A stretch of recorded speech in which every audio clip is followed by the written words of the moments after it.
Hello, everyone. Heidi here from Rain Country. God is good all the time. I've been doing this series on 3 foods I store. So it started off with the first 3 videos were foods that I would buy because I don't grow them or I can't grow them, and then try to stock up a lot. Then the last 2 videos were about the things I grow and put up. And that is what today is about. So it's the 3rd video in that part of the series. So we're going to start off with the berries because I am just so excited this year to be getting a good amount of raspberries in. This is the first time in years that we've been able to get raspberries grown, be able to get a good harvest on our raspberries. Because several years back, I had some good raspberry plants going. I was getting raspberries in, and suddenly one year they all just up and died. I have all of them. And that is just really strange because raspberries, at least here, will spread. And their roots will go under the ground and they'll just start shooting up everywhere. But for some reason, I had them growing right up against the house, and they grew there for a few years and were doing quite well. And then one year they just never came back. And then it took us a few years because I'm like, well, I'm not planting them there again if I ever get any more. And it was just a matter of figuring out a good spot to grow them. And so a couple of years ago, we made some space on one side of the chicken yard up against the fence. And so it's this big, like 6 by 6 foot patch, and got some plants from a neighbor and then got those put in. And then last year I started getting berries off of them. This year I'm getting quite a bit. But of course, then what we did was we cleared out that rest of the area all along the backyard fence, because what we had there before were the frames that we used to stack our firewood in, and they were all along the fence. So finally, I just got the bright idea last year to move those frames to that side yard, lining those up on the edge so that they'll be kind of like their own little privacy fence. So it'll be dual purpose. We'll be able to store the firewood and add a little more privacy on that side. And because the side yard, we're on a corner lot, so the side yard also faces a street, just like the front yard faces a street. He then tilled up a section right next to the fence. And what we're doing is we're letting the raspberries spread across there, and they are. So the raspberries that are spreading across there should get raspberries next year. So anyway, raspberries for us, when it comes to putting up a fruit for making jams, syrups, raspberry turnovers, which is Patrick's very favorite thing, pies, crisps, and the like, raspberries are our absolute favorite.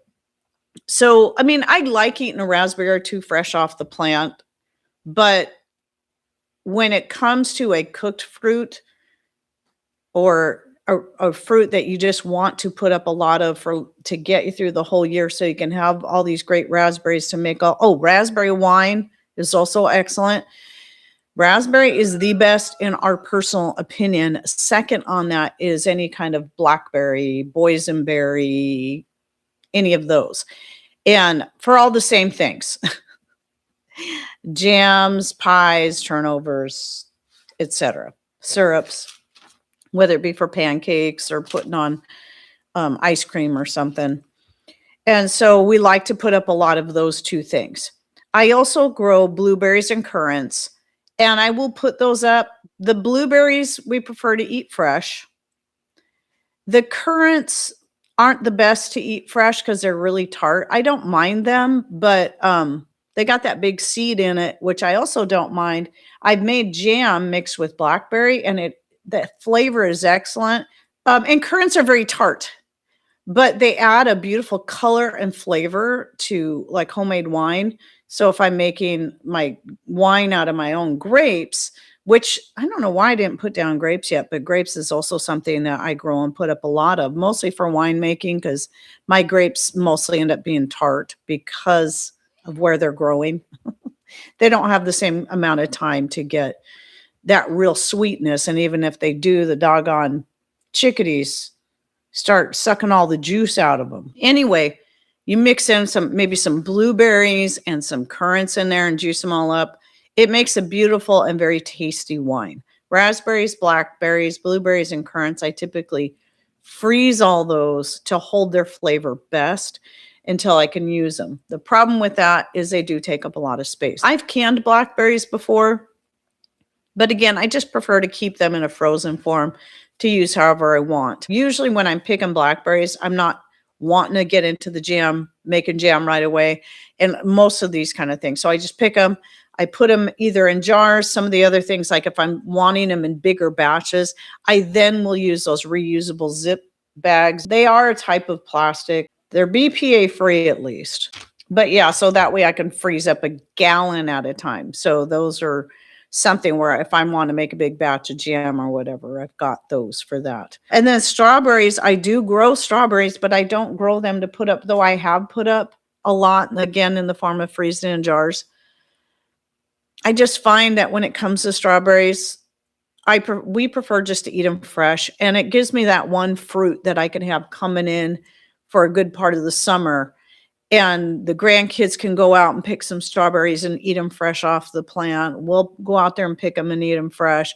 If I have some homemade ice cream ready to go, Patrick did this the other day, went got some strawberries and put it on his ice cream. So those I like using fresh, but the others, the blackberries, the raspberries, especially, are the two things we really like to put up for a lot of. And that's what the purpose of these videos are, the kind of things I really want to stock my pantry and freezers full of.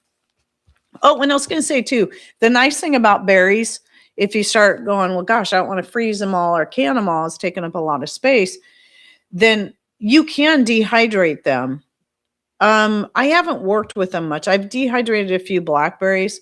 The nice thing, though, about berries, as opposed to most other types of fruits, is that berries don't have the amount of sugar, like things like, well, we can't grow pineapple and mango, but those two things have a lot of sugar. Some of your apples can have a lot of sugar, so when you dehydrate them, they don't get really crisp. Some will. It depends on the apple. If they have a lot of sugar, they're not going to dry up crisp unless you freeze dry them.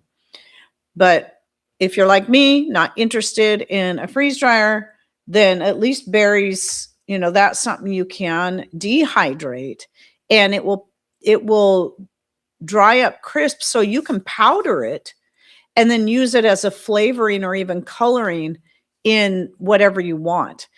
You can't powder the things that are high in sugar when they dehydrate because they'll always stay flexible. Now, right here are some apples that I dehydrated in 2023. These, I haven't opened them. I probably should open them and see how they are. But some of my apples, depending on what time of the season I picked them, will turn out crisp enough that I can actually powder them. And actually, that's really my next topic. So apples is the other one on my list today that I like to put up a lot of. And so I have jars and jars and jars of apples that go back a few years, because even in dehydrated form, I even have a video on this, on all the many uses of dehydrated apples. A lot of times you think, oh, dehydrated apples for a snack. Well, yeah, that's good. The grandbabies love them usually, which is why I should open these and start working through them, sharing them with the grandkids, because I have a lot more apples coming in this year. You can take those apples, even if they don't dry up crisp, you can cook them and use them in pies. You can use them in crisps. You can even use them to make apple butter and apple sauce. You just got to just throw them like this.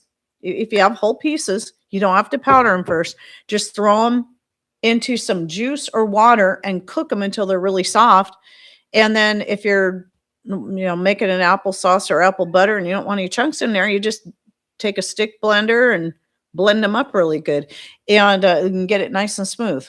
And it can make a great baby applesauce because you can get it just really, really smooth. And so I like that. And then the ones that turn out crisp enough that I can powder, I love to use those for flavoring things. So added to oatmeal, added to breads of different kinds, whether it be usually it's going to be some kind of sweet bread. So whether it be maybe a apple cinnamon bread that I'm making and make a little apple icing or orange icing to put on top. What I've done a few times now that I really like is using them when I make cinnamon rolls. I'll add a little bit of the apple powder to the dough. Then I'll cut back on a lot of the sugar that goes in the middle. So you got your brown sugar and your butter, and then go like half and half, replace half of that brown sugar with apple powder. So you're cutting back on the sugar and getting more of that apple flavor in there. And then that's what I'll fill the cinnamon roll with. And then, of course, with adding the cinnamon and nutmeg and cloves in there as well. And then I'll use more of the apple powder in the icing that I drizzle over the top. And so I just love that I can do all that with apples. And apples go with so many things. Oh, and let's not forget, I didn't put this on my list. Other things you can do with apples besides juicing and canning that juice if you want, or using it to make wine, which I've done before. One year I made, I think maybe 3 gallons, 3 separate gallons of apple wine that turned out pretty good just using the apple juice I pressed from my own apples. Then I also apple smoothies that I fermented for a few days so they'd also get fizzy, and then flavored them with some of my different homemade extracts. Like there was one I did that was a cherry vanilla.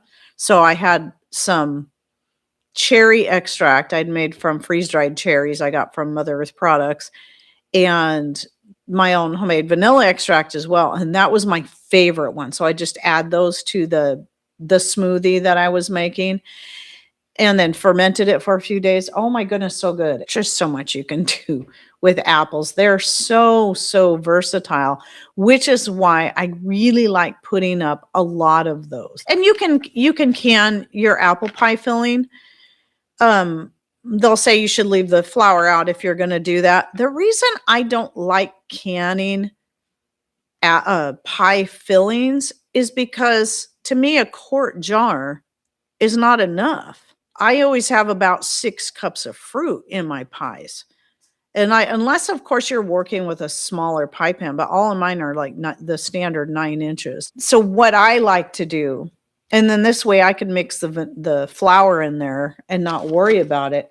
But this is the other way I like to put them up, is using those same zip bags that I was talking about earlier. Is I will slice up all my apples and then throw them in a bowl. And I don't measure it out. I just know how full the bowl is supposed to be. And then I'll add my sugar, my flour, a little bit of the rhubarb powder, and for it in place of lemon juice. A lot of people add lemon juice to some of their different fruit pies. I use rhubarb powder because that's what I have. I mean, I have lemon juice, but I grow rhubarb. And I really like the added flavor it gives to it. And so I put about a 1/4 cup of the rhubarb powder in there, and then a 1/4 cup of flour, and then just mix it really well. Put it in one of those zip bags, seal it up. And then when I want to make an apple pie, which all year long, I'm making apple pies, and I still have some in the freezer. And I just, like, something comes up. Oh, we're having a potluck this weekend at church. Oh, okay. Well, thaw out a bag of apples, make my crust, pour it in there, put the top crust on, bake it. I'm ready to go. I don't have to cut or slice or add all that other stuff. It's all done. And I love being able to do that. But yeah, the dehydrating is nice because it saves a lot of room, and you can still use these to make pies. I still usually, even though they're dehydrated and going to take up less space, when I've made a pie out of these, I still have used maybe at least 1.5 jars. And then I rehydrate them. I cook them a little bit in some kind of juice. And that's the fun part too. If you're using them for making pies or crisps, you cook them in whatever flavor juice you want. It doesn't have to be apple juice unless you just want more of an intense apple flavor, or raspberry juice. Cherry juice is super good. A black cherry juice to cook these in, and you get a cherry apple pie. Very good. Okay, so the number 3 on the list was rhubarb. So I heard he brought up the rhubarb, and I didn't bring in my jar of rhubarb. So I'm about done filling up my second jar of dehydrated rhubarb. And the nice thing about rhubarb, just like I was saying earlier, is that you can dehydrate it and powder it, and use it as a replacement for lemon juice in things. So if lemons or lemon juice, you can't grow lemons in your area because, you don't live in that kind of climate like us, and you just can't get this stuff for some reason. If you can grow rhubarb like we can, then that's a way that you can basically it's not lemon juice, unless of course you juice it. You can do that. One of the weird things though I found about juicing rhubarb, at least mine, when I froze it and then juiced it, because that makes it so much easier to juice, it took on a salty kind of flavor. It was good, but it was odd. But you don't get that from the powder. Like if you powder, or you just add the fresh rhubarb into something and cook it, or the dehydrated rhubarb pieces and cook it. I don't get that. Only get that flavor once I've juiced it. It's the juice itself. It's very, very strange. So anyway, that's why though it does make a good rhubarb margarita wine, because it's already got that kind of salty flavor added to it, and you can make it sweet too and add a little bit of lime juice, and it does turn out quite good. You can also use your rhubarb pieces if you prefer to keep them in pieces. I usually don't powder it until I've worked through my jar of powder, which usually will happen in the fall when I'm putting up all those apples, and I'll go through a lot of that powder, and then I'll powder it up, whatever I've got jarred up in pieces. Dehydrated takes up so little space, just like a lot of your dehydrated things. And then vacuum seal it into jars, and now you've got this rhubarb that's going to last pretty much forever. Then, like I said, you can use it like that. I've tried just taking the rhubarb in the pieces and cooked it in water to see how well they would rehydrate. They actually rehydrate better even than zucchini does. And that surprised me. I didn't expect that. And you can even cook it into a sauce of some kind. So I've cut up a lot of rhubarb and froze it in the past. The only reason I would do that now is if I know I plan on juicing it to make a homemade wine. So anyway, those are the 3 things for today's list. I don't know if I'll do any more, but here's the nice thing about these 3 things is, unlike, I think, the last 2, I don't remember what I said in my last 2 lists, but I know that at least most of the items I listed off were all annuals. These are all perennials, so I don't have to work so hard at it. So anyway, thank you all for coming in, and I hope you guys have a beautiful rest of your day, and take care, and God bless.